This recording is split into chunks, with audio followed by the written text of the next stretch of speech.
Diyos maray na hapon sa Tagalog. In English, it means good afternoon to each one of us. How are you, ma'am? How are your classmates? I hope you are all doing fine and you are all safe. By the way, I am again Carla Angela Balbin.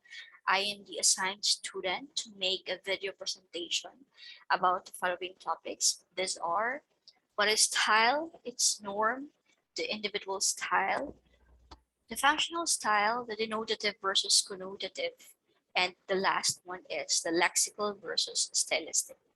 Okay, but before we explore to the topics I am assigned to discuss, I have here one question that I would like to ask. And this question is, how do you perceive writing? So we all know that the teaching of the four macro skills such as the listening, speaking, reading, and writing is important because they are the backbone or they are the foundation of all learnings. And in general, especially in educated society, people must be able to do all these four macro skills in order to say that they mastered or they are master in communication skills. And we all know that among the four macro skills, writing is considered to be the last skill to learn. And people would say that it's the most complex skill. So in my opinion, I guess writing is the most complex skill probably because it's beyond stroking lines or shapes to form letters, words, or even sentences. It actually entails, writing entails the inner thoughts of the writer, his dedication and his passion, and most importantly, his purpose to influence or make an impact to his audience. Okay, and we all know that from the beginning of time, right? I mean, knowledge was shared from generation to generation, and it's because of the writers who used their artistry to pass on information, knowledge, and wisdom to community. So writing now is a tool that connects us to our work, to our culture, to our society, to the existing knowledge that we have, and of course, to the meaning of our lives. So writers are great storytellers. They are great influencers, and most importantly, they are great providers. So how about you? How do you view writing? Or how do you perceive writing? Okay, moving on. So let's now come to the style. Let's now discuss style. So the word style has connotative meanings. So it can be manifested or it can be observed in many ways, like the style used in acting and dancing and singing, or the style in fixing your hair, or what we call the hairstyle, or the style in beautifying your room. So meaning to say, when we say style, it's the preferred way of a person in doing things. Or what usually comes to my mind when I heard the word style is creative. So style for me is a creative manner of particular person towards doing things. Okay, but the style that we're going to discuss is not the style that I mentioned a while ago. The style that I mean is the style in writing.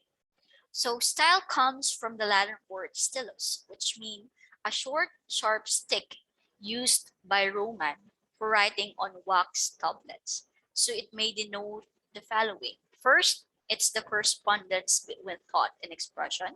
The second one, it's an individual manner of making use of a language. And the third one is the set of rules how to write a composition. I guess these three are distinctive features of style, or these are the characteristics that make up a style. So what is a style? Okay, style is used in linguistics to describe the choices which language makes available to a user above and beyond the choices necessary for the simple expression of the meaning. It refers to the way in which an author uses language in order to create mood and meaning of a text. It's a mean of discovery for both writer and reader. And style is a pattern of linguistic features distinguishing piece of writing from another or one category of writing from another. That's according from Thomas S. Kane in Writing Prose. And lastly, style is synonymous with form of expression, and that's according to Benedito Croce. Okay, so in simple definition, when we say style, it's the manner of a writer or author in his work. So this could include diction, the word of choice, the syntax, or the manner that is adopted by a particular author in presenting his work. Like what Mom said, um, consciously or unconsciously, we might have learned or adopted the style of our favorite writers or the style of the writers that we often deal with or encounter with. Okay, and when we say it's style, it's the set of characteristics by which we distinguish one author from another. So basically, that's what makes William Shakespeare different from another author. Okay, so how you convey your thoughts, your expressions, your your feelings into writing and using a definite language is actually a style. Next, moving on, let's now come to the norm. As you can see here, I listed three definitions of norm. And the first one actually comes from dictionary. So it says there, it is something that is usual, typical, or standard. And the second, it is invariant, which should all embrace all variable phonemic, morphological, lexical, and syntactic patterns with their typical properties circulating in the language at a definite period of time. And norm is an assemblage of stable means objectively existing in the language and systematically used. So when we decided to write and when we use our own style or style that we might have adopted or learned from our favorite writers, it is important to bear in mind that there are things to be considered as important factors because these factors somehow will help the writers in producing an expressive literary pieces. And these factors could be the phonemic, the morphological, the lexical, and even the syntactic patterns. And this, I guess, are elements of a language, or these are systems, or these are regulations that somehow control our writing. And when we say norm, it's um, it's actually that is something that is prescribed or things that we have to do. So whatever language you are using, there are definite rules that we have to follow because if we do not follow these rules, we might violate the norms of a language. Okay. Next, let's now come to the individual versus functional style. Okay. How do they differ? Okay. Individual style implies the distinctiveness of writer's individual manner using language as a mean to achieve the effect he desires. Or it's a unique combination of language units peculiar to a given writer, which makes his work easily recognizable. So individual style is very specific and very unique to a writer. So when the writer expresses his ideas or thoughts and feelings into writing and using a definite language, and of course, to be able to achieve his purpose, that's actually his or her individual style. And it is also important that as a writer, you have to establish your style so that it would be easier for you to have a definite audience or to gather an audience. Okay. While when you say functional style, it says there, it's a system of interrelated language, means serving a definite aim in communication. It's the it's a coordination of the language means or stylistics devices themselves. So of course, functional style is different from individual style because when we say functional style, it pertains to the primary purpose or reason of writers in writing. And this is actually intended to a particular person or to a particular group of people. And the coordination of the language plus the use of stylistic devices actually shapes our writing, and this actually form or create distinctive features of our writings. So that's individual and functional style. Okay. So English literary system has evolved a number of styles, easily distinguishable one from another. So functional stylistics actually have five classifications. These are official, scientific, publicistic, the newspaper style, and the last is the bell letter style. So in the first one, the official, so it uses syntactical or archaic words. So this could include documents and papers, and emotiveness is banned or not allowed in this style. Okay.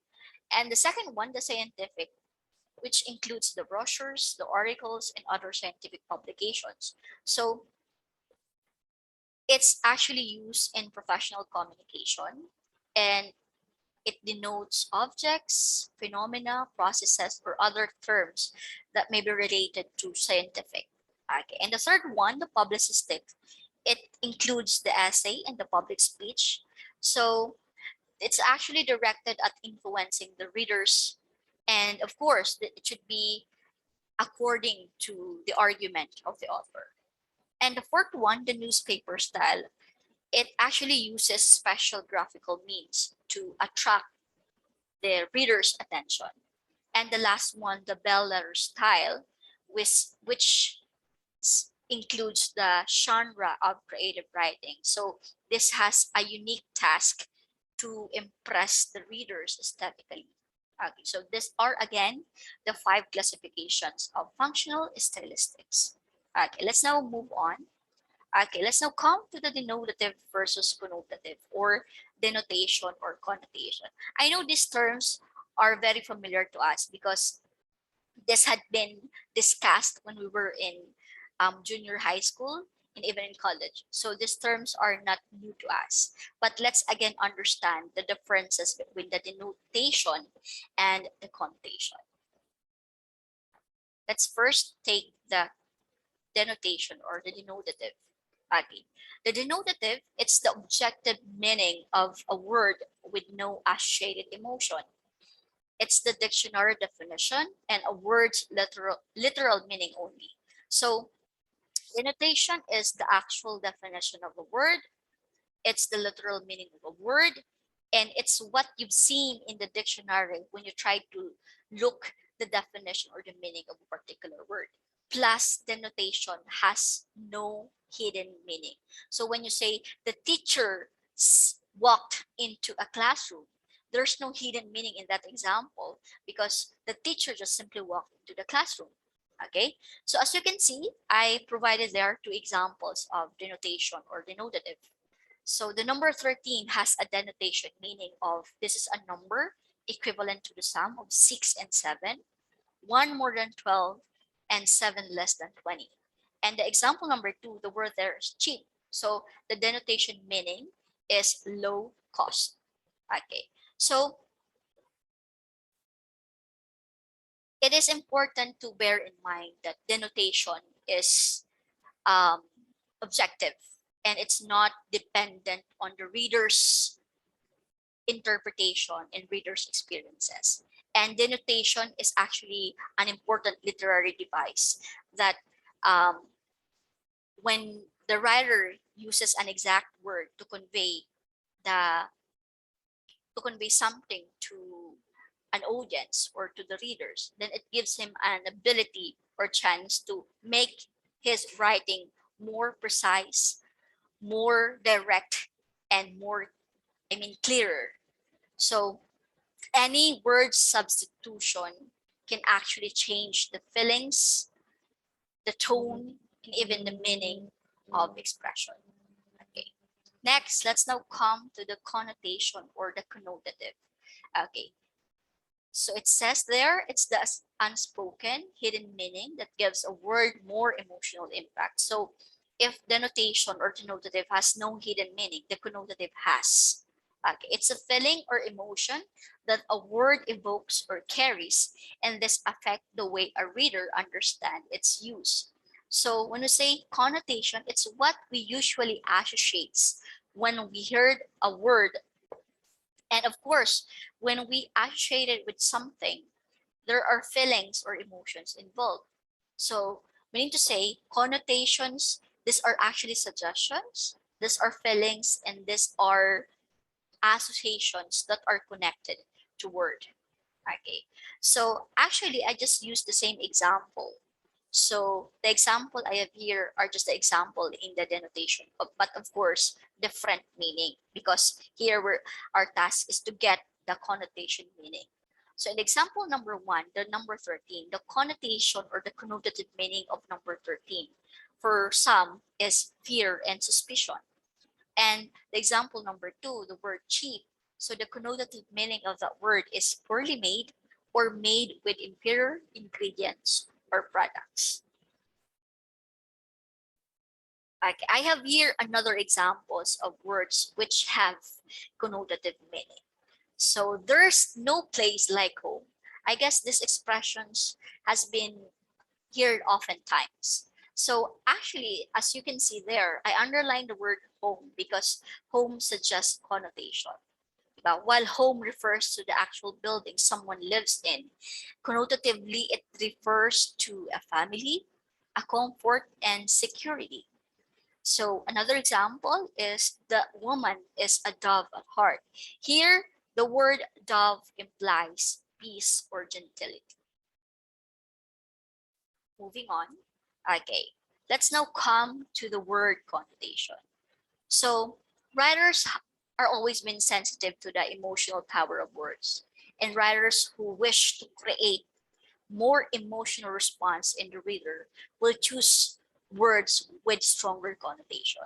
You know what? Connotations are important because there are similar words. There are some words which have similar denotation but different connotation. So example, the word childish, childlike, and youthful have similar denotation but different connotation. The words childish and childlike, it actually refers to the immature behavior of a person, whereas youthful implies that a person is energetic and youthful. Okay, so as you can see, I have here two examples. So the first example, there are over 3,000 vagrants in the city. Next, there are over 3,000 homeless in the city. And the last, there are over 3,000 people with no fixed address in the city. So as you can see, I underlined the words vagrants, homeless, and no fixed address. Okay, so all these three expressions refer to the same people, but with trigger different connotation. So vagrants is often seen as the public nuisance, diba? Which connotes negative. While homeless, these are people which have fallen into hard times, which is somehow positive. And the no fixed address is neutral because it does not engage in either side. So meaning to say, word connotation can be negative, can be positive, and it can be neutral. Okay. And the number two example, Mrs. Ligaya knows the answers to question no one else can answer. What do you think here the words that connotes or that has connotation and what connotation is created? So actually in the number two example, Miss Ligaya can be described in three ways. First, she is informed, which is neutral, and she is confident, which is somehow positive. And the third one is concited, which is negative. And by the way, the word here that suggests connotation is the word knows. Okay, next. Okay. So when we communicate either verbally or in writing, we want our ideas to be clear. And if you use different connotations than you intended, then your message will be different from what you mean to say. Okay. So as you can see an example, I have here three examples which actually give us a more understanding about the positive connotation and negative connotation. So in the first two example, what do you think here is the difference between the connotation of the first two sentences, I mean. So I will read the examples. My mom is economical when goes grocery shopping.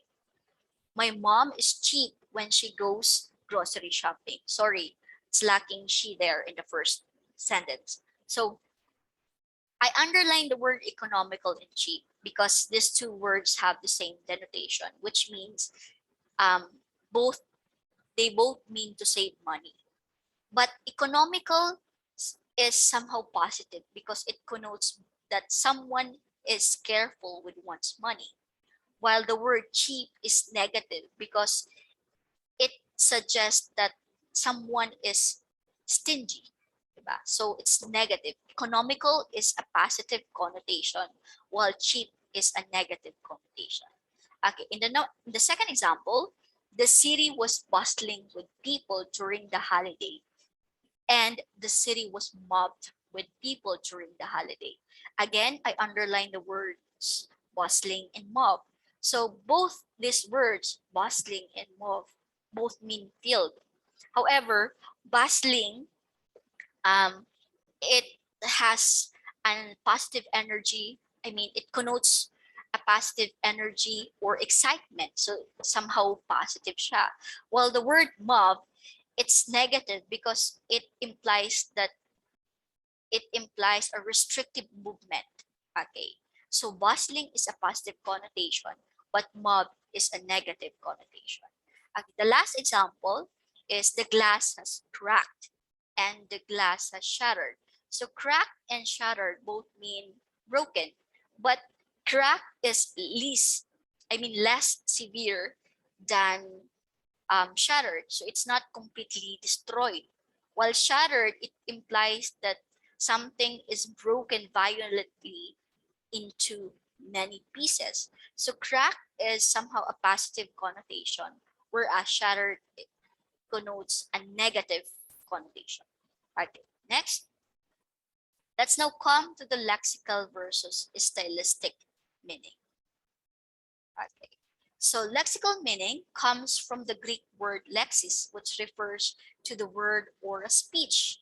So it is first invented in the 19th century, and it's a unit of vocabulary which forms the basic elements of a language. So it can be a single word, a part of a word, or a full set of words. So meaning to say, lexical are words or vocabulary of a certain language. Okay.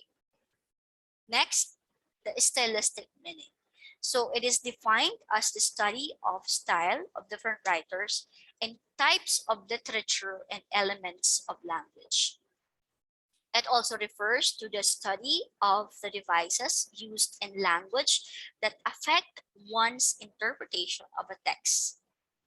And lastly, it is being defined as a sub-discipline of the linguistics that is concerned with a systematic analysis of style and language and how this can vary according to factors such as the genre, the context, the historical period, and the author. So, meaning to say, style is actually the result of style. So, it's basically speaking, it may entails the study of what makes William Shakespeare different from Chaucer. And it actually emphasizes on the analysis of the various elements. So, these various elements could include the rhetorical devices or the stylistic devices or the diction, and these are actually considered to produce an expressive literary pieces or write-ups. And in the third definition, it says there it's a systematic. So meaning to say it follows rules, steps, processes, or procedure. And style is actually stylistic is actually a style that is found in a particular literary genre or work of an individual writers. Okay. So that's all for this presentation. I hope you learned something from what I have discussed. And before I end this presentation, I would like you to leave this quotation from Lewis. It says there, you can make anything by writing. So that's all for today. Thank you very much. And thank you. Bye-bye po.